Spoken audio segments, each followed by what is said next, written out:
जय Hind. Centre state के financial relations के बारे में हम बात कर रहे थे और फाइनेंशियल रिलेशंस की बात की गई है कॉन्स्टिट्यूशन के पार्ट 12 में आर्टिकल 268 से लेके 293 तक में। अच्छा, इससे रिलेटेड जो रिलेटिवली डिफ़िकल्ट चीज़ें हैं उनके बारे में अपन ने बात कर ली इससे पिछले वाले सेशन में। आज अपने को बात करनी है ईजियर चीज़ों के बारे में, जैसे जीएसटी काउंसिल, ये क्या है इस पर बात करेंगे। फाइनेंस कमीशन, हालांकि लक्ष्मीकांत में फाइनेंस कमीशन पे अलग से चैप्टर है जहाँ बहुत डिटेल में एक्सप्लेन किया गया है फाइनेंस कमीशन के बारे में, वहाँ अपन डिटेल में पढ़ेंगे। आज अपने को रिलेटिवली इंपॉर्टेंट चीज़ें देखनी है फाइनेंस कमीशन की। तीसरा, borrowing bye the centre and the states. Centre और स्टेट्स को अगर पैसे की ज़रूरत पड़े तो कहाँ से बोरो कर सकते हैं, उससे रिलेटेड क्या प्रोविजंस हैं उनके बारे में बात करेंगे। चौथा, इंटर गवर्नमेंटल टैक्स इम्यूनिटीज़, ये नाम से ही क्लियर होगा। सेंटर की अगर कोई प्रॉपर्टी है स्टेट में तो स्टेट उस पर टैक्स नहीं लगा सकता है, या फिर उल्टा भी स्टेट की प्रॉपर्टीज़ पर सेंटर टैक्स नहीं लगा सकता है। टैक्स इम्यूनिटीज़ प्रोवाइडेड है, इससे रिलेटेड क्या प्रोविजंस हैं उन पर बात करेंगे। और finally, effects of emergencies, emergency के दौरान फाइनेंशियल रिलेशंस किस तरह से इफेक्ट होते हैं उन पर भी बात करेंगे। देखो, शुरू करते हैं। सबसे पहले है goods and services tax council. 101 constitutional amendment act लाया गया 2016 में और इसके थ्रू जीएसटी रिजीम को इस्टेब्लिश किया गया। ये अपने को पता होना चाहिए, कई बार बात हुई है। 101 कॉन्स्टिट्यूशनल अमेंडमेंट एक्ट में ही जीएसटी काउंसिल के इस्टेब्लिशमेंट की बात की गई। कौन इस्टेब्लिश करेगा? आर्टिकल 279A में प्रेसिडेंट को ये पावर दी गई। 279A empowered the president to constitute a GST council by an order. 279A के क्लॉज 1 में ये भी लिख दिया गया कि 101 कॉन्स्टिट्यूशनल अमेंडमेंट एक्ट जिस दिन लागू होगा उसके विद इन 60 डेज में प्रेसिडेंट को जीएसटी काउंसिल का गठन करना ही पड़ेगा। और प्रेसिडेंट को ये पावर किस आर्टिकल में दी गई है? Article 279A। अब जीएसटी काउंसिल होता क्या है? GST council is a joint forum of the centre and the states. Basically central finance minister और स्टेट्स के फाइनेंस मिनिस्टर्स और इसके अलावा कुछ मिनिस्टर्स और बैठते हैं, डिस्कशन करते हैं जीएसटी के ऊपर, और इसी मीटिंग को अपन बोलते हैं जीएसटी काउंसिल। जीएसटी काउंसिल का काम क्या है? कुछ चीज़ों पर रिकमेंडेशंस देना। जैसे जीएसटी अपन ने पढ़ा हुआ है, जीएसटी में इनडायरेक्ट टैक्सेस को सब्ज्यूम कर लिया गया था। ये बताने के लिए कि किन टैक्सेस को सब्ज्यूम किया जाएगा बैठी जीएसटी काउंसिल। सेंटर, स्टेट या लोकल बॉडीज़ के किन टैक्सेस को, किन सेसेस को, किन सरचार्जेस को जीएसटी में मर्ज किया जाएगा, ये किसने बताया अपन को? जीएसटी काउंसिल ने। दूसरा, एग्जेम्पशन फ्रॉम जीएसटी, किन चीज़ों पे जीएसटी लगेगा, किन चीज़ों पे जीएसटी नहीं लगेगा, इसकी भी रिकमेंडेशन कौन देता है? GST council. तीसरा, model GST laws. Model GST law तो चाहिए कि टैक्स किस तरीके से लेवाई किया जाएगा, क्या प्रिंसिपल्स फॉलो किए जाएंगे, किस तरीके से अप्रोप्रिएट किया जाएगा, उसके लिए मॉडल जीएसटी लॉ, उसकी भी रिकमेंडेशन कौन दे रहा है? GST council. Threshold limit of turnover, कि एक लिमिट है उससे नीचे जीएसटी नहीं लगेगा, उसके ऊपर जीएसटी लगेगा। ये थ्रेशोल्ड लिमिट भी कौन रिकमेंड करता है? GST council. Rates of GST, अपन ने सुना हुआ है 5%, 12%, 18%, 28%, ये जो रेट्स हैं इनको भी कौन रिकमेंड करता है? GST council. और इसके अलावा नेचुरल कैलेमिटी के टाइम पे, डिज़ास्टर के टाइम पे, जब कोई आपदा आ जाए तो सरकार को पैसा चाहिए, तो स्पेशल रेट्स के बारे में रिकमेंडेशन भी कौन देता है? GST council. 2-3 चीज़ें याद रखनी है। GST council 101 constitutional amendment act के थ्रू इस्टेब्लिश किया गया, प्रेसिडेंट को पावर दी गई आर्टिकल 279A में। इसके बाद बात आती है फाइनेंस कमीशन की, और फाइनेंस कमीशन की बात की गई है आर्टिकल 280 में। Article 280 provides for a finance commission. ये इंपॉर्टेंट है, ध्यान रखना। आर्टिकल 280 में बात की गई है फाइनेंस कमीशन के बारे में। Finance commission is a quasi judicial body, मतलब पूरी तरह से जुडिशियल नहीं है, लेकिन इसके कुछ फंक्शंस जो हैं वो जुडिशियल नेचर के हैं, इसलिए इसको बुलाया जाता है क्वाजी जुडिशियल बॉडी। कौन कॉन्स्टिट्यूट करता है फाइनेंस कमीशन को? प्रेसिडेंट। प्रेसिडेंट करता है हर 5 साल में। हर 5 साल में प्रेसिडेंट कॉन्स्टिट्यूट करता है फाइनेंस कमीशन को, जिसकी बात की गई है अंडर आर्टिकल 280। अच्छा, ऐसा नहीं है कि हर 5 साल में ही करना है। प्रेसिडेंट को अगर लगे कि नहीं यार पहले ज़रूरत पड़ रही है तो अर्लियर भी किया जा सकता है, लेकिन यूजुअली कब करते हैं? 5 साल के बाद। और अब तक 15 फाइनेंस कमीशंस को कॉन्स्टिट्यूट किया जा चुका है। फाइनेंस कमीशन में एक चेयरमैन होते हैं और 4 मेंबर्स होते हैं जिनको अपॉइंट करते हैं प्रेसिडेंट। कौन अपॉइंट करता है? प्रेसिडेंट। ये 4 मेंबर्स कौन है, इन पे भी अपन बात करेंगे, लेकिन तब जब डिटेल में फाइनेंस कमीशन पढ़ेंगे। फिलहाल के लिए इतना काफ़ी है। 2-3 चीज़ें याद रखनी है। 280 में बात की गई है फाइनेंस कमीशन के बारे में। कौन कॉन्स्टिट्यूट करता है? प्रेसिडेंट। हर 5 साल में करते हैं। कितनी बन चुकी हैं आज तक फाइनेंस कमीशन? 15। एक चेयरमैन होता है, 4 मेंबर्स होते हैं, जिनको अपॉइंट कौन करता है? प्रेसिडेंट।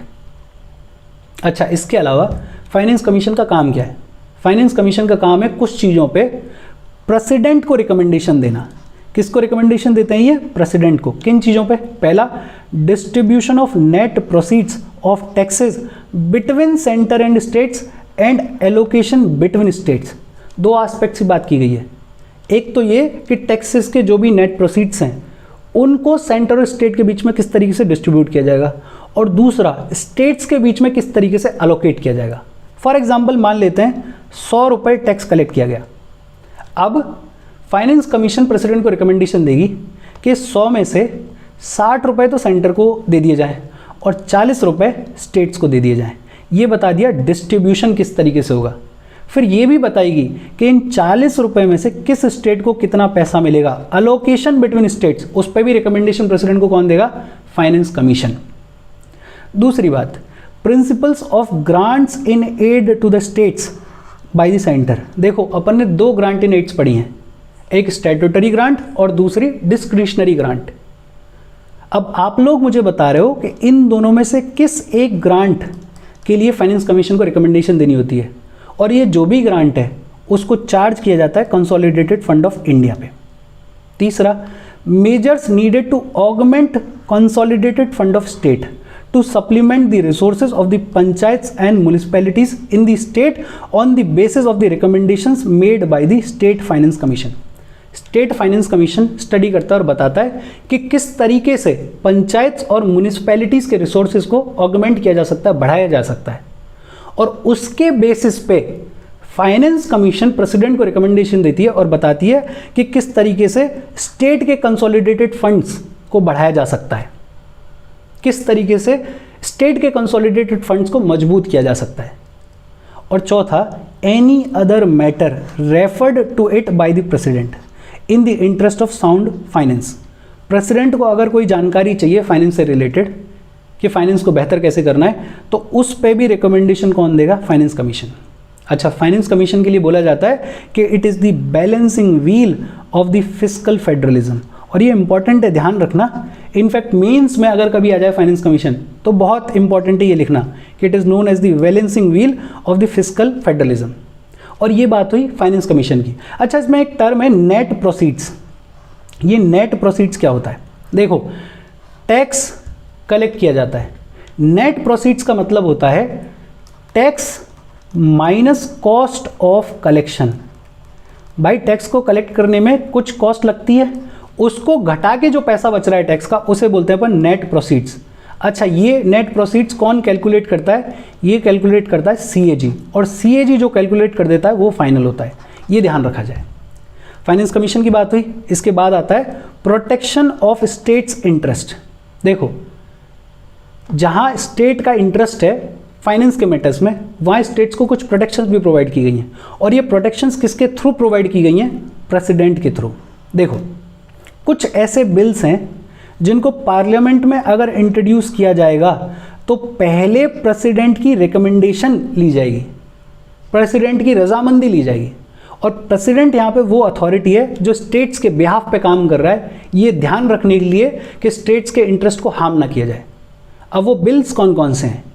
कोई भी ऐसा बिल विच इम्पोजेज और वेरीज एनी टैक्स और duty in which states are interested.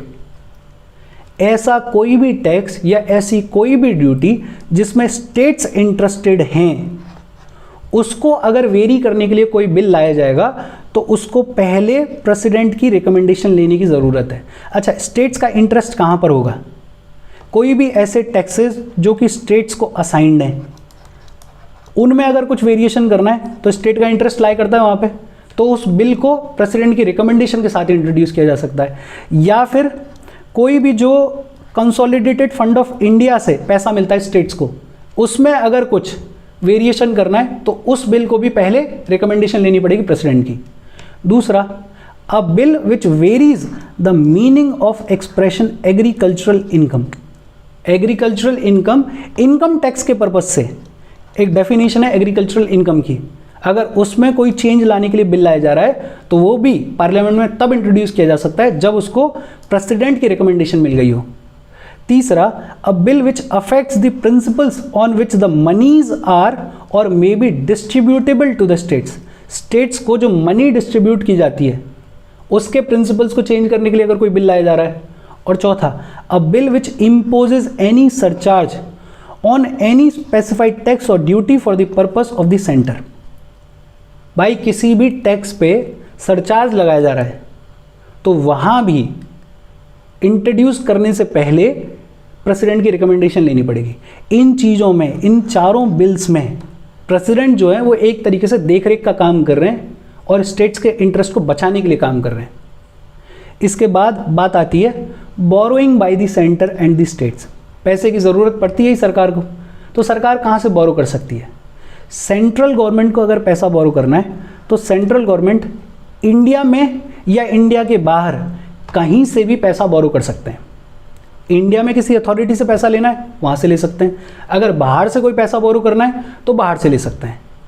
और ये जो पैसा लिया जाएगा ये लिया जाएगा upon the security of the consolidated fund of India.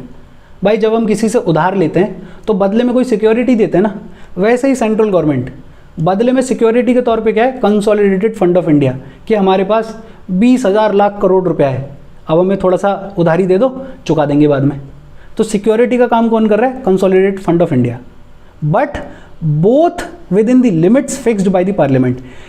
पैसा जो भी, चाहे इंडिया से उधारी पे लिया जाए चाहे बाहर से उधारी पे लिया जाए, लेकिन ये लिया जाएगा उन लिमिट्स में जो कि पार्लियामेंट ने फिक्स किए हैं। लेकिन पार्लियामेंट ने अब तक ऐसा कोई कानून बनाया नहीं है, तो अपन ये कह सकते हैं कि सेंट्रल गवर्नमेंट अनलिमिटेड बोरोइंग्स कर सकती है, जितना पैसा उधार लेना चाहे उतना पैसा उधार ले सकती है, क्योंकि पार्लियामेंट ने कोई लिमिट का लॉ बनाया ही नहीं है।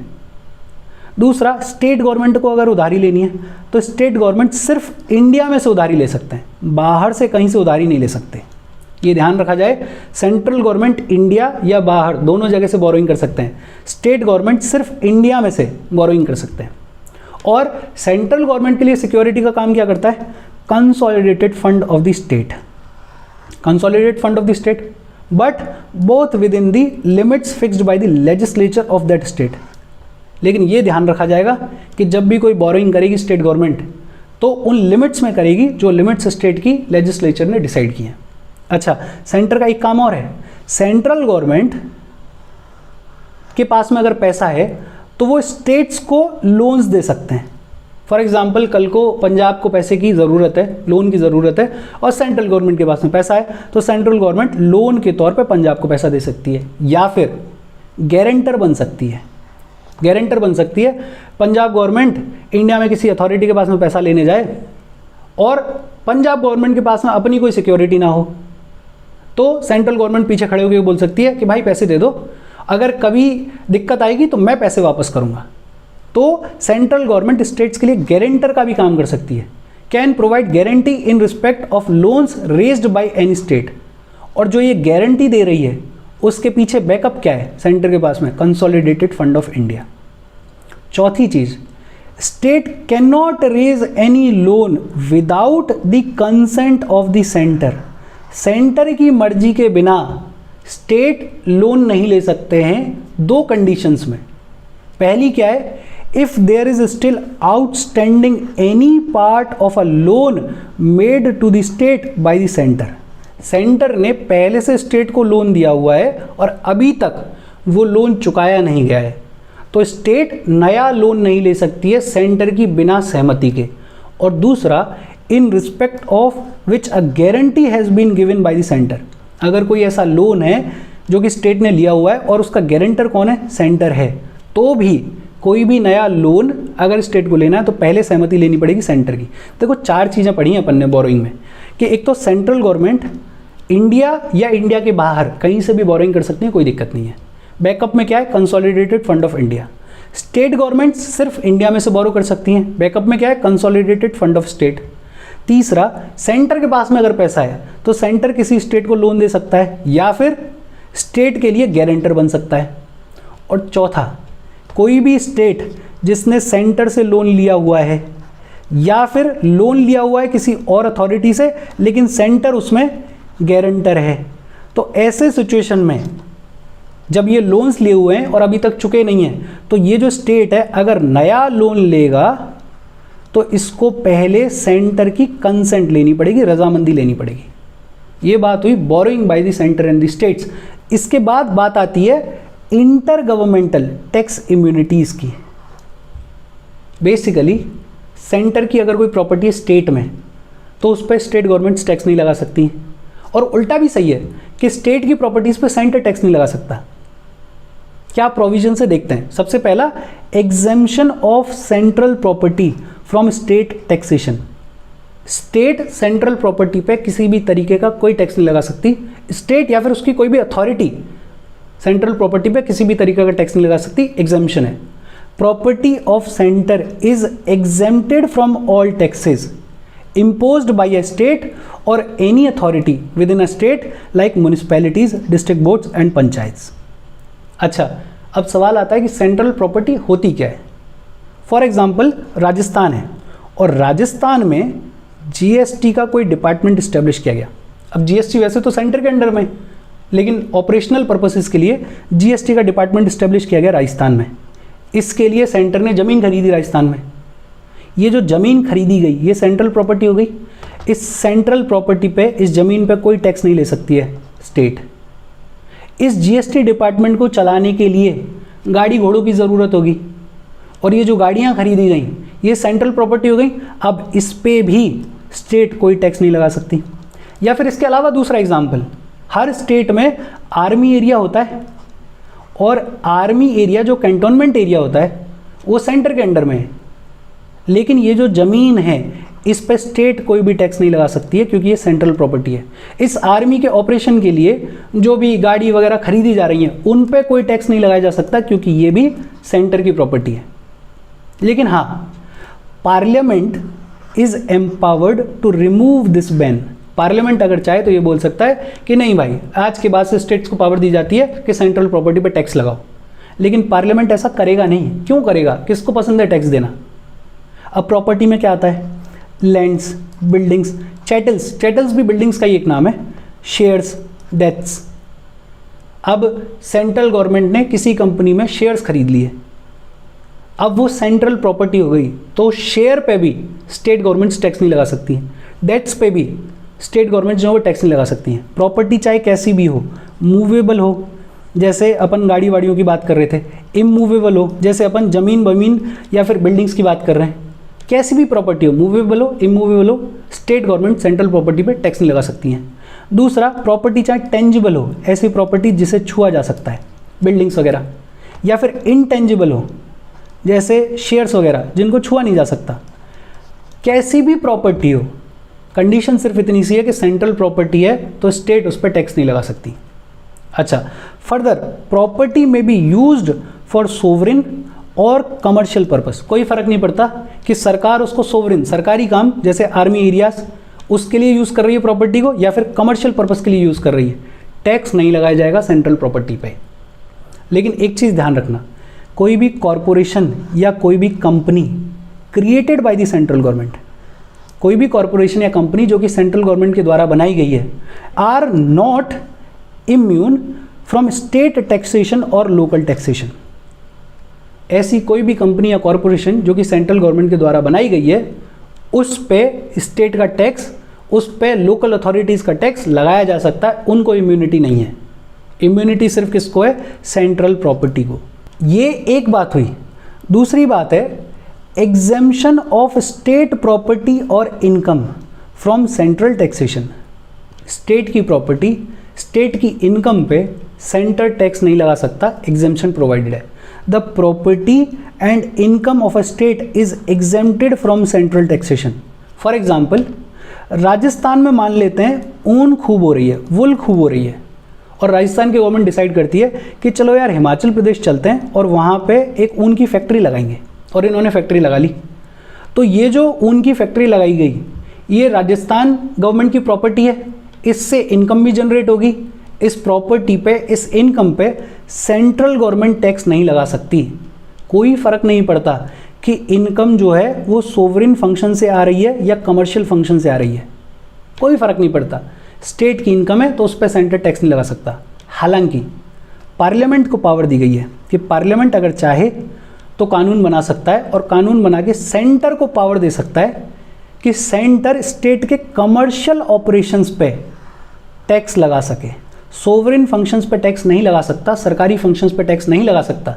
कमर्शियल फंक्शंस, जैसे ये वुल वाला जो एग्जांपल है, ये जो फैक्ट्री लगाई जाएगी ये कमर्शियल फंक्शन है, तो कमर्शियल ऑपरेशंस पे सेंटर को टैक्स लगाने की पावर पार्लियामेंट दे सकता है। इसमें एक और मजे की बात है कि स्टेट की जो भी इनकम है, जो भी प्रॉपर्टी है, उस पर सेंटर टैक्स नहीं लगा सकता, लेकिन उसी स्टेट की लोकल अथॉरिटीज़ की जो भी प्रॉपर्टी है, जो भी इनकम है, उस पर सेंटर टैक्स लगा सकता है। उनको एग्जेम्पशन नहीं मिला हुआ है। लोकल अथॉरिटी जैसे म्यूनिसिपैलिटीज़ वगैरह, उनकी जो भी प्रॉपर्टी है, उनकी जो भी इनकम है, उस पर सेंट्रल टैक्सेशन लगाया जा सकता है। और कोई भी कॉरपोरेशन, कोई भी कंपनी जो कि स्टेट के द्वारा ओन की जाती है, उसकी प्रॉपर्टी और उसके इनकम पे भी सेंटर टैक्स लगा सकता है। ये मजे की बात है कि स्टेट की प्रॉपर्टी, स्टेट की इनकम पे टैक्स नहीं लग सकता सेंटर का, लेकिन उसी स्टेट की जो लोकल अथॉरिटीज़ हैं, उनकी प्रॉपर्टी पे, उनकी इनकम पे सेंटर का टैक्स लगाया जा सकता है। सुप्रीम कोर्ट ने कहा, सुप्रीम कोर्ट ने एडवाइजरी ओपिनियन दिया 1963 में, और ये कहा that the immunity granted to a state in respect of central taxation does not extend to the duties of customs and duties of excise. Basically supreme court ने ये opinion दिया कि देखो, स्टेट को सेंट्रल टैक्सेशन के against में protection provided है। Centre जो है वो स्टेट की प्रॉपर्टी पे, इनकम पे टैक्स नहीं लगा सकता, लेकिन एक्साइज ड्यूटी, कस्टम ड्यूटी लगाई जा सकती है। ये जो प्रोटेक्शन है वो कस्टम ड्यूटी, एक्साइज ड्यूटी के कॉन्टेक्स्ट में नहीं है। ये बात हुई इंटर गवर्नमेंट टैक्स इम्यूनिटीज़ के बारे में। देखो बेसिकली 2-3 बातें कर रहे हैं अपन कि सेंट्रल प्रॉपर्टी जो है उस पर स्टेट गवर्नमेंट टैक्स नहीं लगा सकती, स्टेट गवर्नमेंट की जो प्रॉपर्टी है, जो इनकम है, उस पर सेंटर टैक्स नहीं लगा सकता, लेकिन उसी स्टेट की जो लोकल अथॉरिटीज़ हैं, उनकी प्रॉपर्टी, उनकी इनकम पर सेंट्रल टैक्स लग सकता है। और इसके बाद है आज का last topic, effects of emergencies. Emergency के दौरान फाइनेंशियल रिलेशंस किस तरीके से इफेक्ट होते हैं।